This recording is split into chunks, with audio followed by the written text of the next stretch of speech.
To all those above me that watch over me, to all of you, my fave parapeeps on this side of the veil, welcome. This is Sean Whittington's Paranormal Ministry Live 2.0. I'm your host, Sean Whittington. I am a seminarian in the United States Old Catholic Church, and I'm coming to you live from my haunted house, my very haunted house, where I live.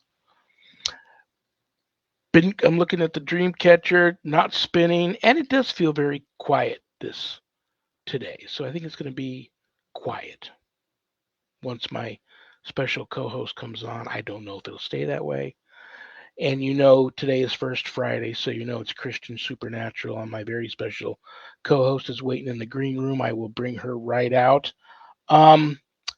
Real quick, if there's anything you want to know about my wife and I and our ministry work, go to our website, www.ghost-b-gone.biz. And when you go there to visit, keep in mind my wife and I don't charge for our ministry work, helping people with their paranormal issues. So if you notice the donate button and you're able to do so, trust me, I know times are tough, but if you're able to do so, click on it and send my ministry in a small donation. I promise you it'll be appreciated from the bottom of our hearts. And trust me, we'll put it to good use. If you're having any issues of a spiritual nature, not attached to the paranormal, and you'd like to speak with me, there's a place you can make an appointment to speak with me. I'm a certified spiritual advisor, intuitive coach, listener. I'm a great listener. If you make an appointment to speak with me, I only have one. This is my rule. You talk, I listen, no judgment. So if you want to make an appointment to speak with me, you can do that there. Don't leave the website, though, without navigating over to the page called Introduction to Spiritual Warfare Course/book. When you're there, buy one or both of my books, will you? God, Ghosts, and the Paranormal Ministry, and God, Ghosts, and the Paranormal Ministry 2. They're both there. If you get them off the website, I autograph them, and they come to you enclosed in a beautiful house blessing kit. Or you can get them a little less expensive at Amazon.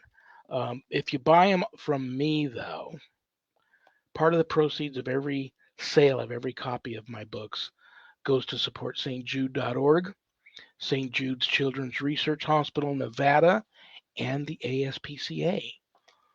So it's a no-brainer. You get to help some of the neediest children on the planet and the animals too. How cool is that? On that, hey, Sean, speaking of animals, yeah. growl. Hey, I just kind of want to make a little plea here.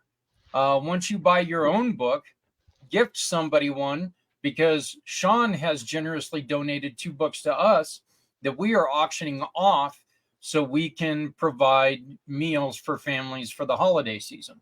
So I want to thank you publicly, Sean, for doing that. You don't get a blessing kit, but you know what?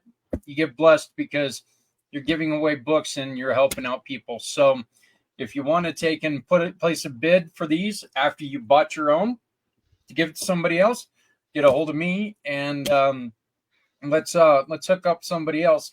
And I'm just gonna simply ask this, Sean. It's up in your area to do what you want to do with it, but I'm gonna ask everybody, keep this man in your thoughts and your prayers. And you can do what you want to with it, but he's had a pretty damn tough week. So I'm going to ask that everybody takes and really keep this man in your thoughts right now because he's struggling and he needs your help. So, and there I got it out before you tried not to do something about it. Okay. There you go. I'm not dying. Well, we're all. You know what? I heard somebody the other day. Well, my bishop said this, but he was quoting. That would explain that smell, though. He was quoting somebody else when he said that. I think it was the one of the stars from that old TV show, where all the kids were always in their bikinis on the beach dancing. Annette Funicello, I think, was the one who quoted this as saying, "The moment you're conceived, you become terminal." And isn't that the truth? I'm fine. we're having some. I said goodbye to a fur baby, my last fur baby, this past week. So I'm going to leave it at that. Anyway, there's a course there also on my website that you can sign up for. Introduction to Spiritual Warfare. It's a 12-week online course, college level course that I teach. I'm the instructor, and all my students that graduate get a stunning diploma, certificate of completion, suited for framing, along with some other very special blessed gifts that you can only get from yours truly. So you can enroll in the course there if you want. If you want more information about the course before making that type of commitment, you can either reach out to me and talk to me about it, or you can go to the Sean Whittington's Introduction to Spiritual Warfare course Facebook page and read a little bit about it. It's not going to teach you how to be an exorcist. That's a completely different calling. But it'll teach you what I've learned in the deliverance ministry field and battling this kind of stuff that you should probably want to know about. If you want to learn how to really draw your line in the sand, make a stand, circle the wagons, put up a good fight, hopefully not the fight of your life against, God forbid, true evil if it ever comes calling, this is the course for you. So there you have it. Yes, been one of those weeks, and today we're going into Labor Day weekend. Tomorrow's my 21st wedding anniversary. Haven't gotten my wife anything. It's going to be raining here in Vegas. It never rains in Vegas. It's going to be storming and raining here all weekend long. So we're having lightnings and thunder. And if I lose power and you lose me, my co-host is having the same issues up there. You may lose us both, and then you're just will be stuck with Zach for the next hour. Maybe he might even bring Adrian in, and I'll throw that out there too. She's my guest next week, so that'll be interesting. All right, guys. It is First Friday. It's Christian Supernatural. Every month on First Friday, my special co-host comes and does her thing. So without further ado, let's please give a big, warm paranormal ministry family welcome to my friend, my co-host, the one and only Ira Wolfnison. Hi. Howdy. How are you? I'm doing good. I'm blessed. It is what it is. Life happens, life goes on, and I'm blessed. Don't know what else to say. You are. I know you're blessed too. Zach's blessed. His wife's blessed. Everybody I know is blessed. We are blessed as a people, and we're gonna get through all of it. Yep. Well, today's Power Places, a discussion on places of power. And I'm just gonna throw this out there, and then I'm gonna shut up. When you told me, you sent me a text message not too long ago, what topics you wanted to go over today, and I thought, how interesting was that? Because I was just, and later on in the show, I'll bring them up to you. I was just looking over a couple of places that I believe would fall into that category that have at the top of a list of places for me to go on a pilgrimage when that day finally happens after I'm ordained a priest. These are two places that I want to go to that are very, very powerful spiritual wise places, and I'll talk to you about this. But great topic. When I first met you, you were living at one of these places, and some of the experiences you had there used to just blow me away. So on that note, I will be quiet now, let you talk to people about power places. Okay, so places of power can be found all over the earth. They're natural to the earth. The Hopi called them spots of the fawn. So they sprinkle the earth like the spots on the back of a fawn. And a lot of people for many years thought of them only as spiritual places that they couldn't really measure or confirm. But now we have instruments and technology that tells us we can measure the energies found in these places of power with scientific instruments. And they are places that have higher than average electricity or telluric currents running through them that crisscross. The density of the telluric currents is closer or higher. And they're also found on magnetic anomalies. So that gives us the electromagnetic spectrum. in a higher than average reading. We also know that paranormal researchers report that everything in the paranormal lexicon appears to happen in places where their instruments are telling them that there are higher than average electromagnetic frequencies. They're EMF meters. I researched a piece of land. It spanned around 1,000 acres. The ranch was multiple, 2 or 3,000 acres. It's now a historical preservation site. There is some mysterious archaeology built upon it. And the place that I researched, I walked in for 8 years. And one of the reasons I chose to take the deeper dive into it, because originally I was just a scout, I took a deeper dive into it to find out what was happening to me in this place. I was having a lot of visionary experiences, which I couldn't tell if they were visionary or if they were physically happening. There were time slips. There were a lot of there was a lot of orb activity, ghosts, apparitions. There was things that went materialize and dematerialize, such as, objects I had with me. So I wanted to know if I was losing my faculties or if this was something that was induced naturally. And sure enough, I started sharing my research. I then began to work with a professor at Princeton who educated me and sent me many other instruments, and a lot of study came from that. So places of power, we find our oldest megalithic structures built upon them, our ziggurats, our pyramids, our oldest cathedrals.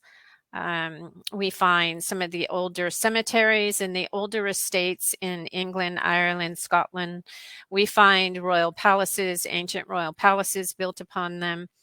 And there is a reason for this.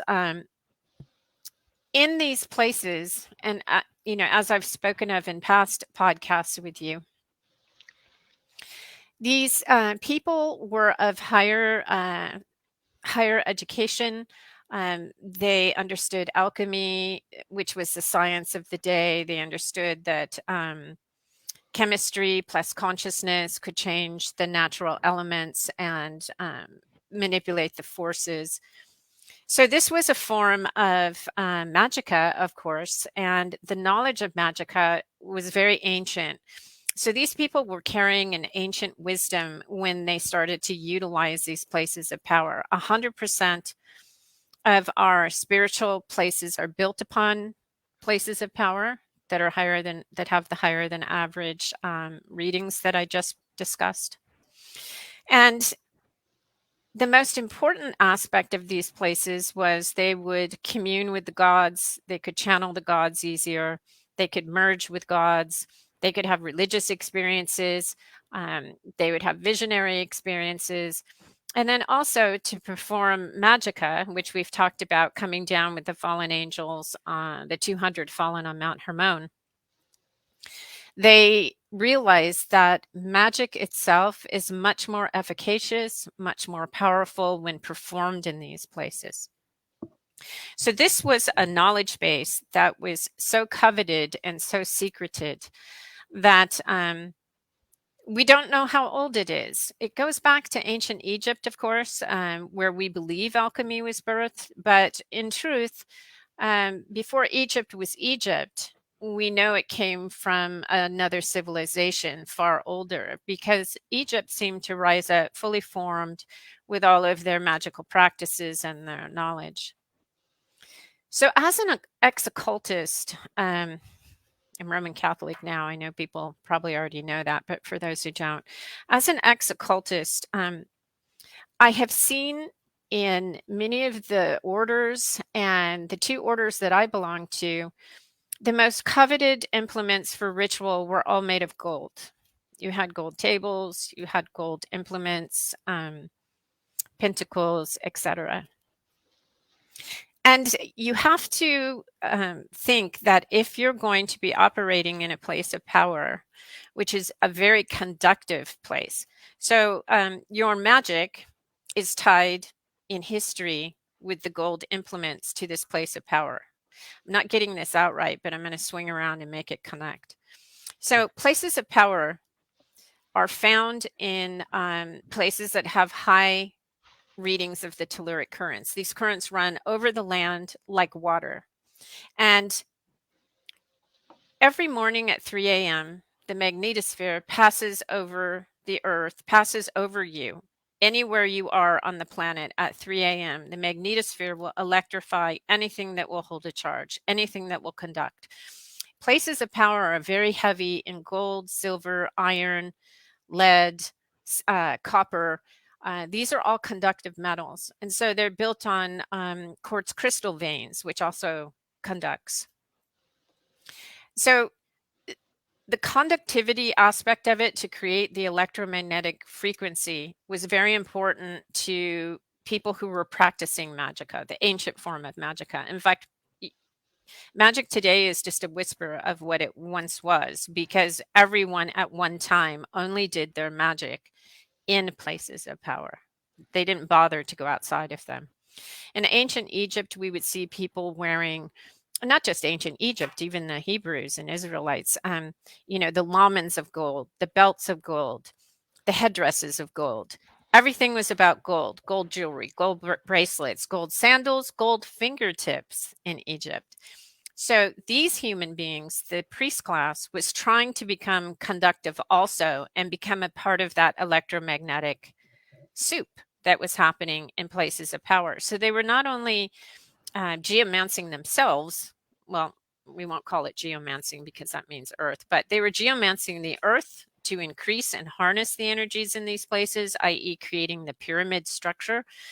So the telluric currents run up the structure and then concentrate at the top or in the middle.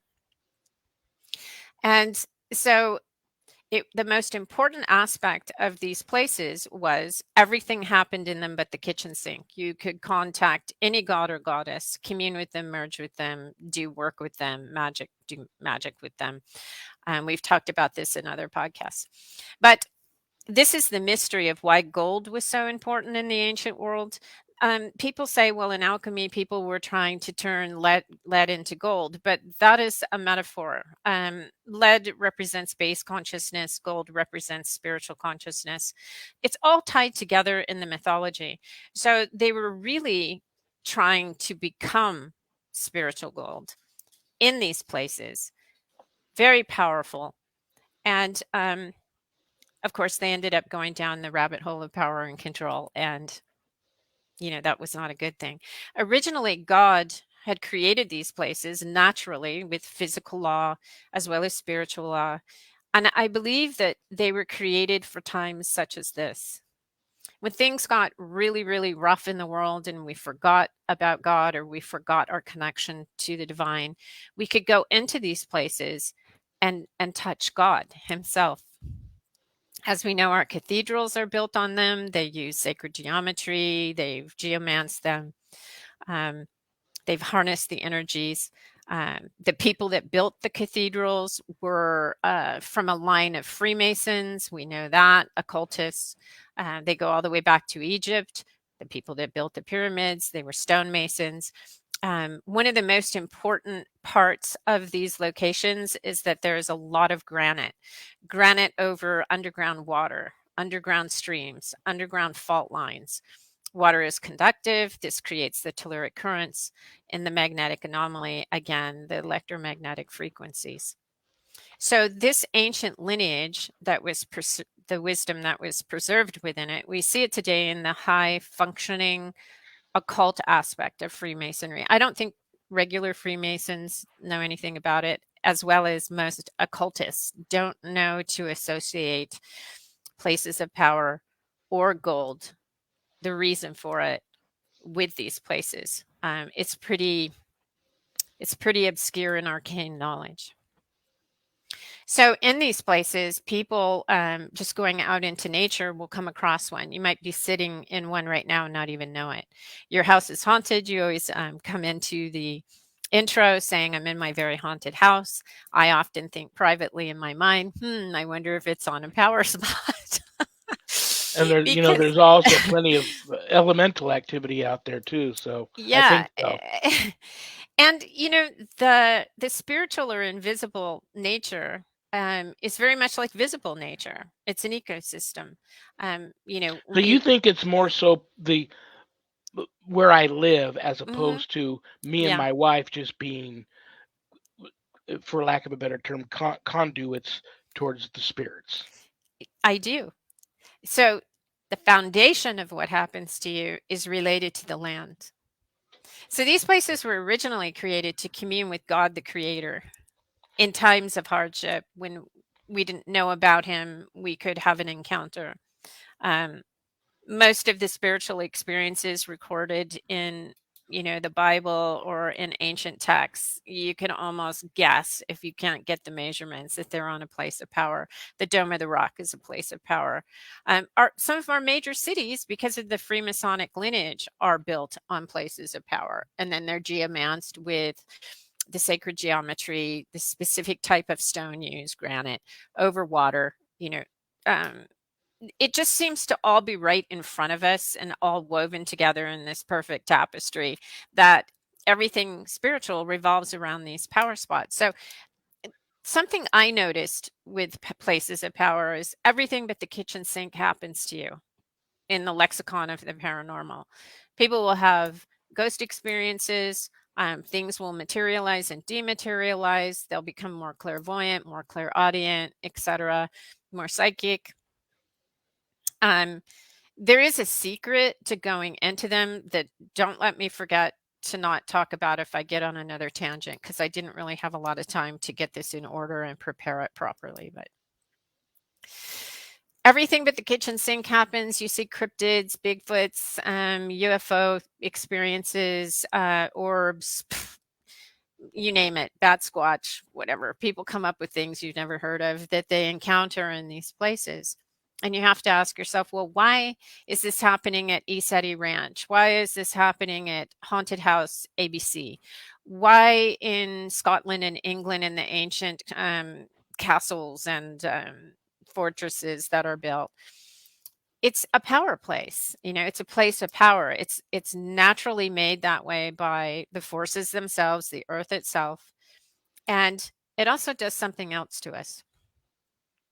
When you enter a place of power, most people are unaware, or they don't know that they're walking into one. And we know that electromagnetic frequencies at this level influence the brain. They do specific things to the brain. So remember, I said that power places are all our spiritual locations. They're all our ancient cathedrals. Well, all those places used granite to be constructed, or they had what was called an altar, a granite altar. All altars were once made out of granite. Granite is also a conductive, charge carrying, charge holding stone. Because we go to the altar to alter ourselves, it happens naturally in a place of power at the granite altar. We go into an altered state in these places because they're built on a lot of granite. It's just like going to the granite altar to alter our consciousness. It influences our brain, it affects our brain, and it puts us into a natural altered state. But it's a very unique altered state.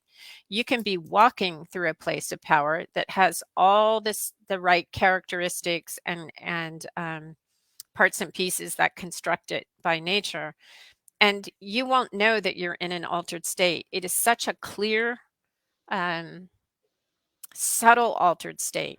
You can be performing a mathematical equation or taking photographs or talking to your friend, but you are in an altered state. And it's one of the rarest things I've ever seen when it comes to an altered state. Usually people in altered states, they're meditating, they're doing yoga, they're doing whatever.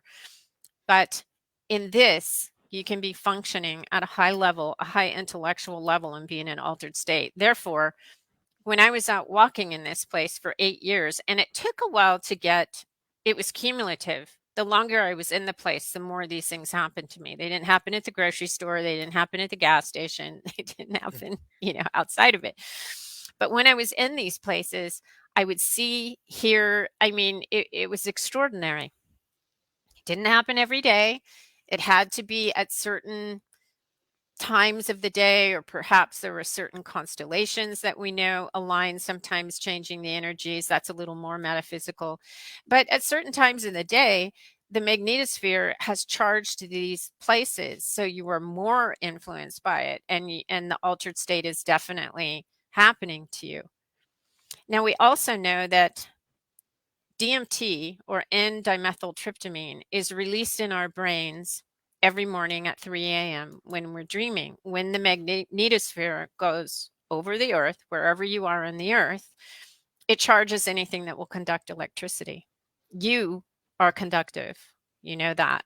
You have iron in your blood. You have crystalline salt in your blood, in your body. DNA is even conductive to a degree.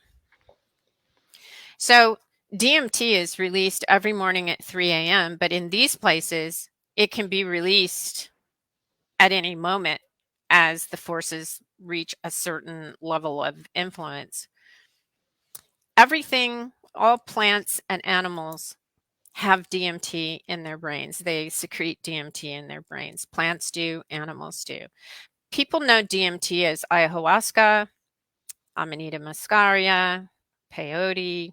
These are all psychotropic, psychedelic substances found in plants, but they're also found in the brains of us as well as the animals. There is no logical explanation known to science for the existence of DMT being released in our brains. No one can explain why we have it. It serves no bodily function, really. So, definitely God created that for a reason. He created these places for a reason, and these two things work symbiotically. While I was out in these locations, there was a lot of archaeology. It's mysterious, it's inexplicable. No one knows who built it, no one knows why it's there.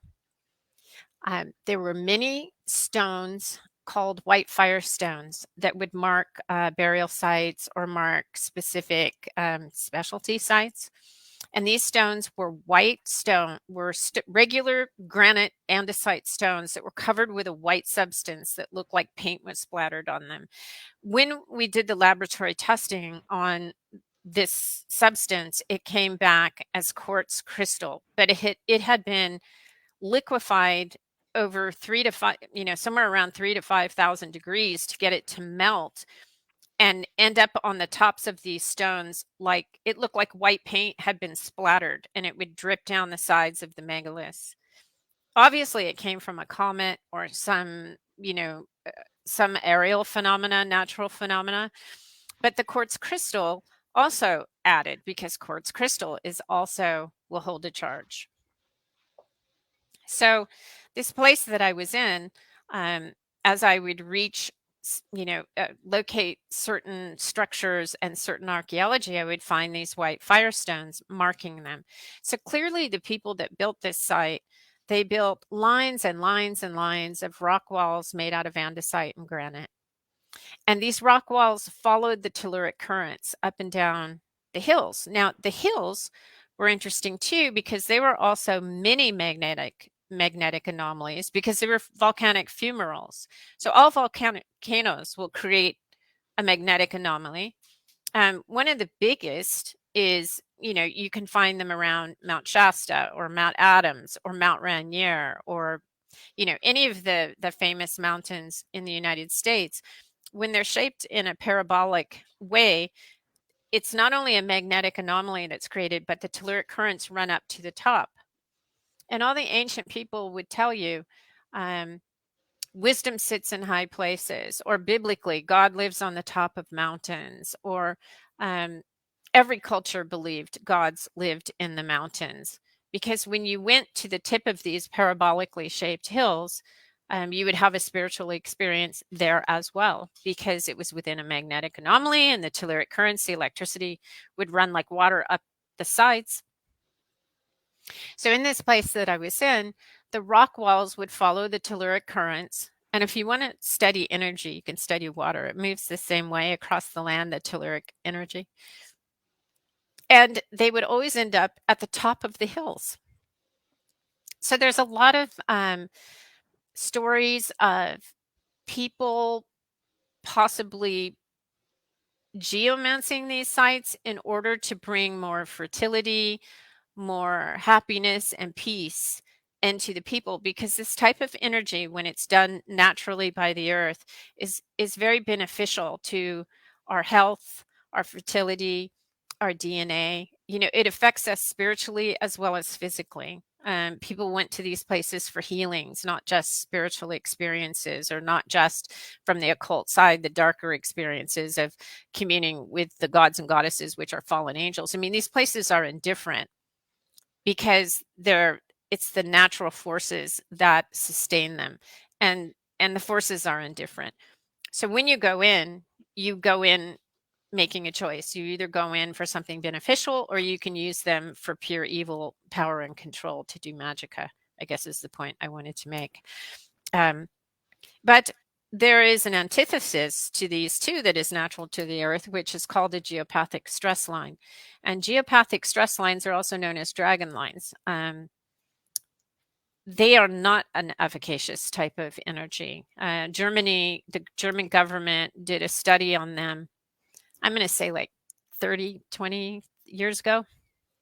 And they found in a village that the people who had cancer were living on the geopathic stress lines, and they would move their bed a foot to the left or a foot to the right. And most of the people, not 100%, but a higher than average amount of them would heal. With the geopathic stress lines, we find that snakes, cats, insects, and raccoons really are drawn to them. In the telluric currents that are good for us, we find that deer give birth in them. Cattle will want to give birth in them. The other animals, they all are attracted to them, and you'll find they nest in them. And we're drawn to them as well. We always feel really good when we enter one. We can feel it. As Christians, we want to be careful when we start to have supernatural experiences. These places respond to the universal language, or what's called the language of the birds.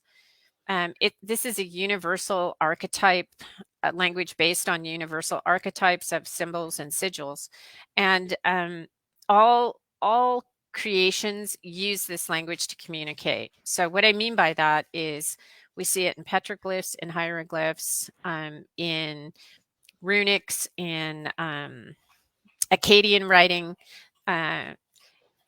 Especially petroglyphs is a good example because we use symbols to communicate meaning. Words have power. The symbols eventually became words. That's a whole nother show. I think I've talked about it in some of the previous shows. But when you go into these places, if you are focused on something negative, you're visualizing something negative, your fears are saying, oh my gosh, a giant monster is going to come out of the forest and chase me down the hill or tear me to pieces, you get what you ask for. These places respond to your emotions as well as the telepathic symbolism in the language of the birds that you're throwing out. So if you go into a place in a state of anger or fear, that is a place of power, that's what you're going to get. You're going to get a spiritual experience that is terrifying. You'll face the dragon, you'll face the demons. I like to think of going into these places when someone's in a state of anger or fear or envy or jealousy. It's like throwing blood into the water for the demons and the negative entities. They just come right in. And those are the type of visuals you'll have. Now, I was fortunate in my case when I was in this place of power. I was in a really good place. What originally brought you to that place? And real quick, I want to throw out that you sent me so many photos of amazing phenomena occurring there, and then you also had the cave. You mentioned the petroglyphs. You had caves there that you discovered that had petroglyphs in them. Yeah. What originally brought you to that location? Well, you know that from childhood, I was swimming in the occult. I was born into it. So I had always had an affinity for ancient Egypt based on some artifacts I was given at 8 years old. I inherited some 3,000-year-old artifacts at 8 years old, and that's a whole nother story. But suddenly I was fascinated with ancient civilizations, and I had always wanted to find a location that I could go out and experience the archaeology. I had also grown up every summer in a place that had archaeology. It was a Native American reservation. So every summer I was exposed to archaeology and mythology. And I always wanted to be able to study something like that. And so it manifested. Because I'm an ex-occultist, a lot of times you can manifest certain circumstances in your life that you desire, and it manifests. So one day, How did your animals? How did they? Did you notice something different? Like from where you're at now to when you were there at that location, you've always had animals as long as I've known you. How do they behave there? animals, there's such a strange connection between animals and human beings, especially if you hear a lot of sucking weird noises. My dog is chewing on a toy, and she's huge. She's like 130 pounds, so she's making really gross noises over there. That's the second time you've said that, and you've got my attention both times. I don't know if that's saying something about me. Sophie, stop it. That's so embarrassing. So my animals will learn to hunt what I'm hunting. And I was hunting energy that was connected to an archaeology site filled with archaeology. And I was a scout, so I wanted to find the archaeology. I would find the archaeology.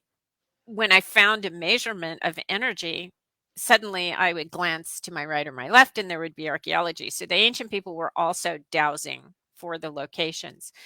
Dogs will naturally dowse whatever it is you're looking for. And my dogs began to lead me to archaeology sites, which were also holding hands with higher than average electromagnetic frequency. So I also dowsed, so I could dowse my way around. I got to a point where I didn't even need dowsing rods anymore. Your body is a phenomenal instrument for sensing whatever it is you're looking for. But my dogs would be attracted to the energy, and they would go and find the locations often. Wow.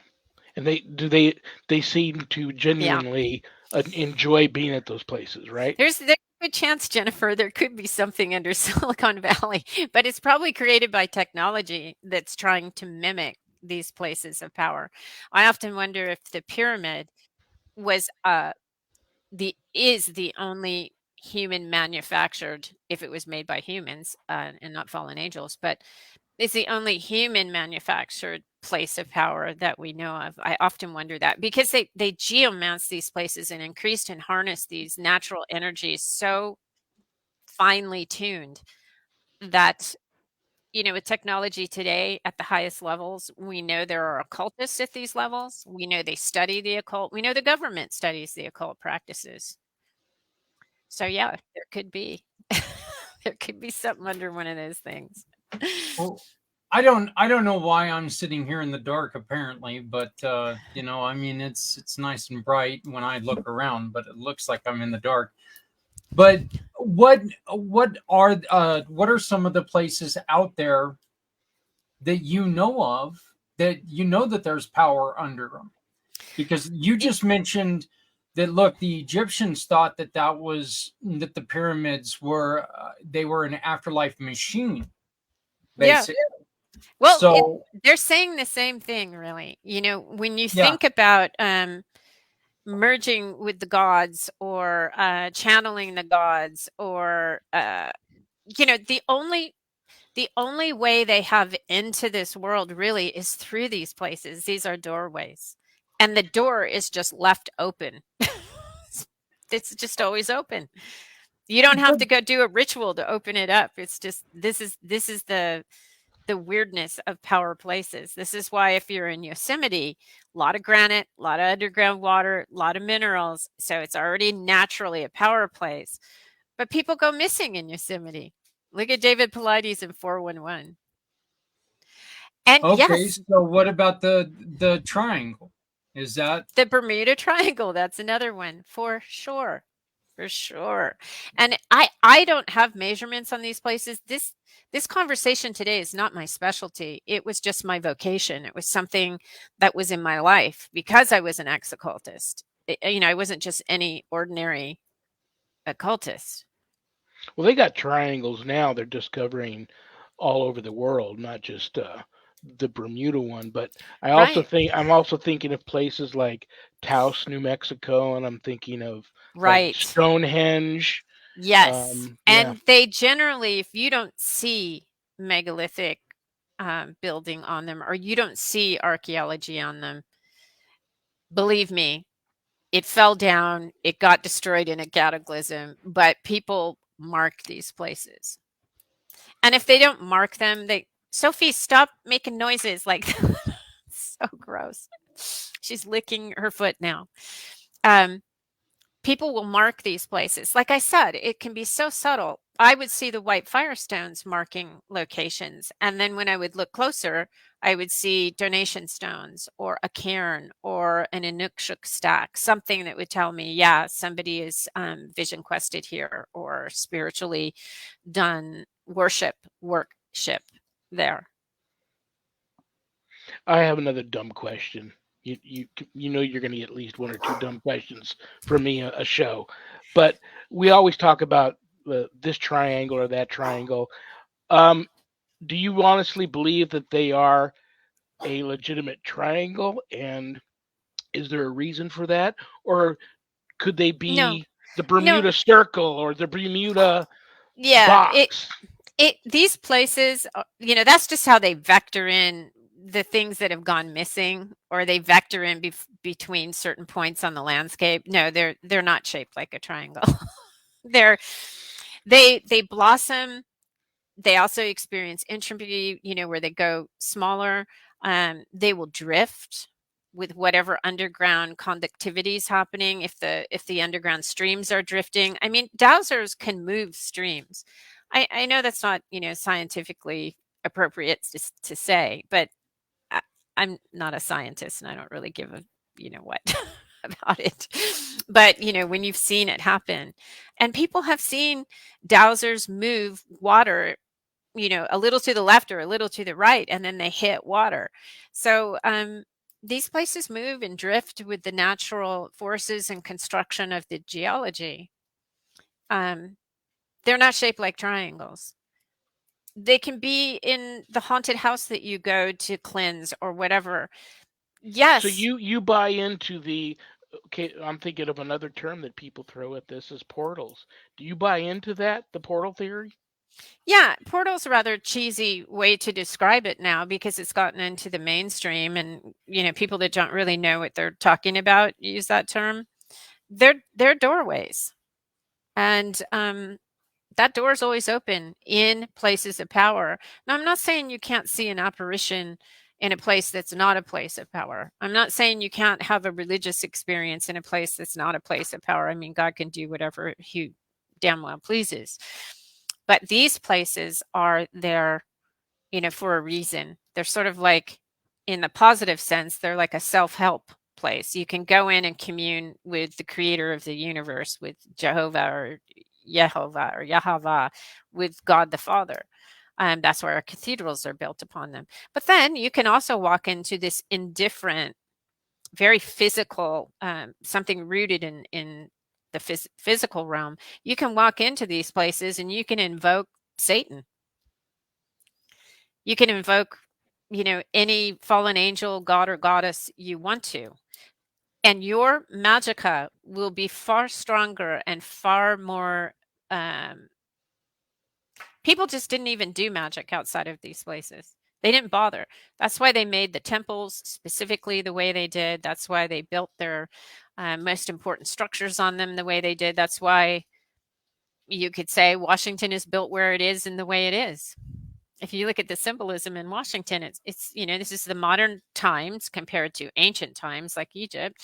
And you see the balancing of the obelisk, the male phallus symbol, as well as the Senate building with the pregnant belly of the feminine, where are presidents inaugurated? right in the middle, So it's all there. Paris the same way, Rome the same way. This ancient understanding is so old that and it's lived this long. It's been preserved this long in the wisdom streams of the invisible colleges. We have a miracle where a mother found water for her orphanage, where God guided her to look.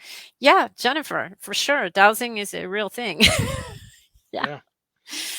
Yeah. Yeah. I do have a couple of places that are on the top of my list to go to. Have you ever heard of St. Patrick's Purgatory?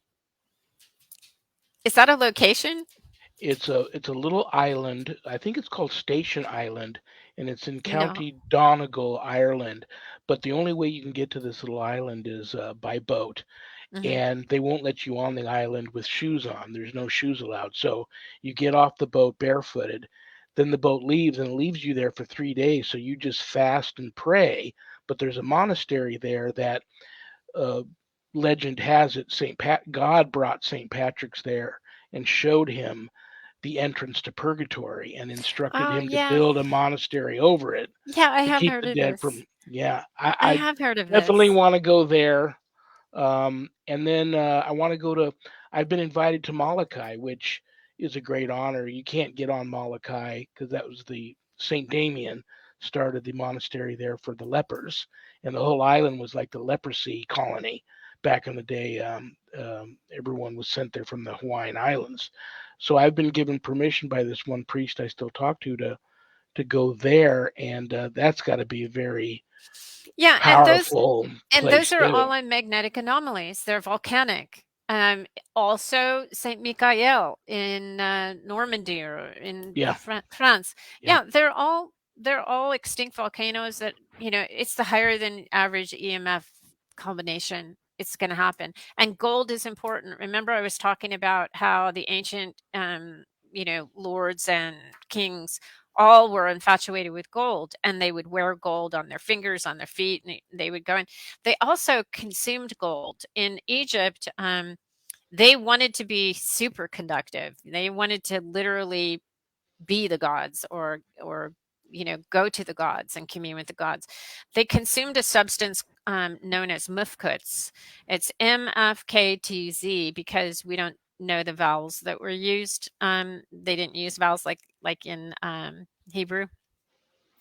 And it was a powdered white substance that was made into cakes that were shaped like little pyramid cakes. mm, And they would consume this white gold, known as mufkuts, and then they would become the spiritual god with the spiritual gold. So they were obsessed with gold. What's funny about mufkus is it's made alchemically. I actually made it and I've consumed it. It's known to leave the bottle and bilocate and then go back into the bottle. wow, I mean, mine, when I made it and consumed it was years ago, but it would just disappear from the bottle and then it would reappear back in the bottle. It would be all over the drawer and then it would go back on. There's something very strange about monatomic gold. It perhaps is the secret of the philosopher's stone to immortality, but the ancient priest class of Egypt believed that they would live forever if they consumed it. They would become more godlike. With Lucifer, since the Garden of Eden, it's always you can become like God. So everybody that was exposed to magica or these, enormous troves of wisdom pertaining to the forces of nature, which were used, that knowledge was used for magica, they all fell into the power and control trap. I guess, by talking about power places, what I wanted to tell Christians is if you're out in nature and you suddenly have a really bizarre experience with something terrifying, first of all, you might be in a place of power. Second of all, check your emotions. Are you angry? Is someone with you angry? Is someone luring the dark forces that manifest and are attracted in these very sensitive places to emotion and symbolism? Check yourself. Pray. Ask Christ. Archangel Michael, Mary. All of the demon deterrent demon deterrents that you can think of, call them in and think of something loving and pure, and these things will go away. If you're invoking Mary or Michael, they're going to run in terror. So that's very painful for them. But, that's my check and balance as a Catholic. If I'm in a place, a haunted house, a power spot, somebody's researching, I have found that if I just do my prayers and ask Christ to send whatever is not supposed to be there to the foot of the cross, no harm, no foul. If it's a good thing, it remains, the experience happens. If it's a bad thing, then it goes away. I mean, why would you want to interact with a fallen angel or something negative and scary and horrible? A lot of people in the New Age spiritual community say, well, it's shadow work. Yeah, I know what that is. You're not meant to live in the shadows. Face your demons man to man, head on, in ordinary reality. They say, well, it's in your deep subconscious and you need to face the demons in your life. You really don't. With God, you don't. I think one of the coolest things, Ira, is that they were talking, and I heard this the other day. Gold is not an earthly substance. Gold was not originally made here on Earth. Yeah, and I wonder about quartz in some cases when it comes from meteors or comets that come in, as with the white firestones. I think a lot of things, even water, comes in on comets. So you're absolutely right. It could have just come from a big planetary collision or cometary collision, or an asteroid. And meteorites are considered very sacred. That might be why gold is so sacred, not just for its physical powers and conductivity, but because, like Zach said, it came from heaven. To the ancient people, it may have been transported here that way, and people somehow knew that. I don't know how they would know that, but people know things. You mentioned earlier, something else stuck out to me earlier was this, you manifest what you manifest depending on how you feel, and you got to be careful. Like, you don't want to be angry or have negative thoughts when you go into this thing. And I remember an indigenous holy man at a sweat lodge session that I went to. I was very scared to try some peyote, but he said you have to, in order to ensure that you are in the right frame of mind, to go to the other frames of mind that you were going to be taken to. And I remember all of a sudden I was standing, and then I looked down, and there was somebody on all fours, hunched down at my feet below me. And then I realized it was me. And then the holy man said, you need to rejoin with yourself. Don't trust those holy men. You both have to join. You both have to take the journey together. And that always stuck out to me when people say you're two-faced, or you've got two sides to you, the yin and yang and the evil.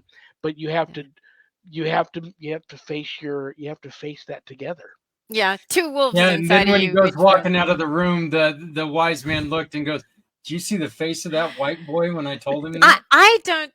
You know what? I don't buy taking plant medicines. I think that's another trap. If we were meant to take plant medicines, it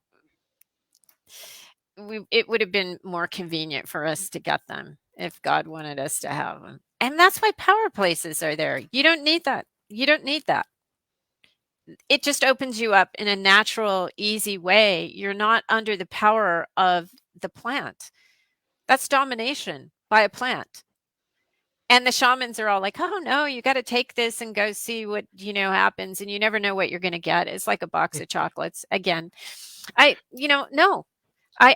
There was a time when I was all in, I was, like I said, an ex-occultist, and I invoked and evoked and convoked and anything you can imagine. I know now, after going down so many rabbit holes, that it is garbage. That's the negative influences. They want you to take the peyote. They want you to take the ayahuasca. You're vulnerable. You are under the you're so vulnerable, you need the shaman to give it to you and watch over you. No, that's not how it's supposed to be. That's like alien abduction. They take you against your will, but everybody says, "Oh, I would do it again." Yeah. Before we run out of Okay. time, I want Whatever. to make an announcement for you, and you're probably going to get mad at me for doing this. I didn't check with you first, but you got together with my publisher, and you're Yeah. Yeah. finally ready to get your book into her hands and edited. And I have to make another pass on it, and it's 70,000 words. That could take 2 more months. I have to make another pass on it. I read it out loud because when you read your work out loud, you use a different part of your brain. You can catch your mistakes and the rhythm and how you lay down the words. So my godmother came and visited for a week, and I read out loud and I went, crap. I just repeated myself 20 times. I have to go back and cut, a lot of stuff out. I'm But just yeah, proud of you it's that you there. got this far. Yeah. It's there. I mean, the first book I wrote took me 5 years and I never published it. It just takes a long time, especially when you're looking at a 300-page book. My book's going to be somewhere hovering around 300 pages. Are we That's what getting I together have. next month? I know that there's a guy. I think we're missing next month. You said No, you're you're going to be going scheduled to your seminary or your at the end of consecration. October. So you were going to be Mm, here next month, October 6th. okay. November, the first Friday in November, which is the 3rd, I'll Okay. be in Kentucky getting ordained. So Congratulations. we won't do November, but we will do next month, October. Okay.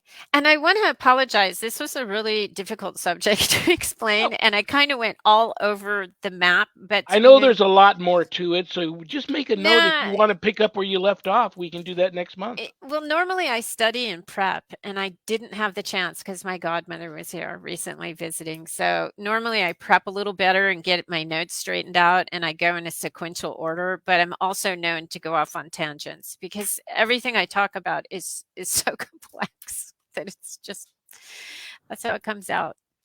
Well, do me a big favor. Give your fur babies a big hug and a kiss for me.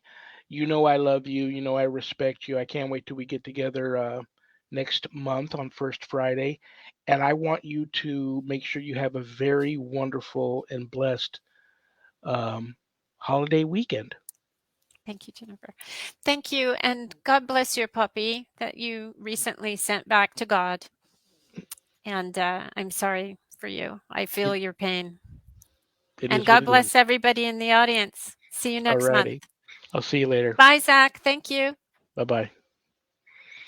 Ira Wolfnesen. She will be here next month. Again, First Friday, October 6th. I love her. She's very cool. Next week's guest, Friday the 8th, September 8th. This should be interesting. I haven't had her on in a long time. Adrienne Clayton. That's right. My other I quit. co-producer. This could be a great thing. It's just going to be interesting because depending on the kind of day the two of them may be having together, Zach may want to stay clear of the studio. I don't know, but his wife Adrienne will be here, my guest next week. She's been visiting some really interesting places and going on some phenomenal paranormal investigations and ghost hunts. I can't wait to find out what she's been up to. And Zach, you better be on your best behavior next Friday. That's all. Yeah, well, like I said, we're getting together with a group of people today to go in and check out a place where, unfortunately, a huge number of children lost their lives in a bus accident in '61. And so there's about 10 people that are coming over that they're going to get out and go over and check that out today. So who Very knows? cool. There may be some more stuff to talk about at that time. Very cool. Very cool. That'll be fun next Friday. Yeah, All right. Oh, by the way, I won't be here. I'm going to go on vacation. Good move. You better show her how. She hasn't pushed buttons in a long time. So if you're going to do that, you can hear you. Shh. Okay, guys, my church. If you're interested in the church I belong to, United States Old Catholic Church, go to www.usocc.org. Just go there, be pleasantly surprised, or go to bishopjameslong.com. Go there, be pleasantly surprised. I can't talk. If you're interested in night prayer, we have night prayer every weeknight, Monday through Friday at 7 p.m. Pacific. One of those websites has the links to night prayer if you're interested in that. If you're interested in Bible study, that's every Wednesday afternoon and Sunday afternoons at 5 p.m. Pacific. Again, you can, usually that's on a Facebook Live. He's also on Spreaker and TikTok and some other things. The links to that too are on one of those websites for night prayer. I'm sorry, Bible study, if you're interested in that. Thank you to Zach and Adrian Clayton, my co-producers, for co-producing my show. I couldn't do without them because I'm completely computer illiterate. Check out Zach's website, communitypayitforward.us. Communitypayitforward.us. Again, just go there, be pleasantly surprised. You know who next week's guest is. People are still asking me about the show. If you missed Eli Roth Presents The Legion of Exorcists, it's streaming now on Discovery Plus and Max. And you can also buy the entire season 1 for like $10 at Amazon Prime Video if you're still interested. I still get a lot of people reaching out to me about that. People are also reaching out to me thinking I disappeared off of Facebook. I didn't. My original profile got deactivated. I don't know if I was hacked or if Facebook got mad at me about something. They won't return my messages. But that I'm now on Lawrence Morace, LAWRENCE Morace, MORACE. And Sean Patrick Whittington is in parentheses after that. But that's the new profile. If you were a friend of mine, and I had, I think, almost 5,000 Facebook friends on the original profile. If you're one of those people that still want to be friends with me, find me at Lawrence Morace and send me a message, and we'll reconnect. Thank you to Things Network.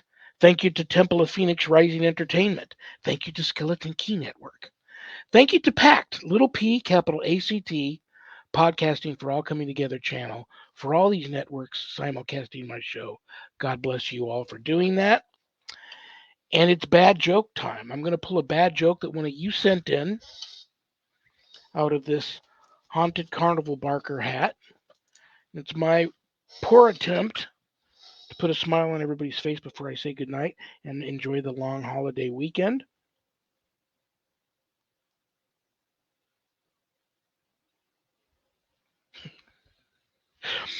I tried burying camouflage the other day, but I couldn't find any.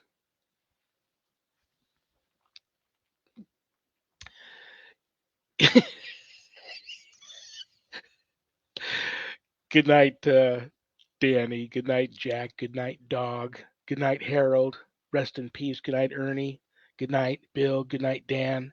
Remember, if you see me on the street and I'm talking to myself, just keep moving. I'm having a group meeting. I love you all. God bless you all. Have a wonderful holiday weekend. I'll see you next week. Peace.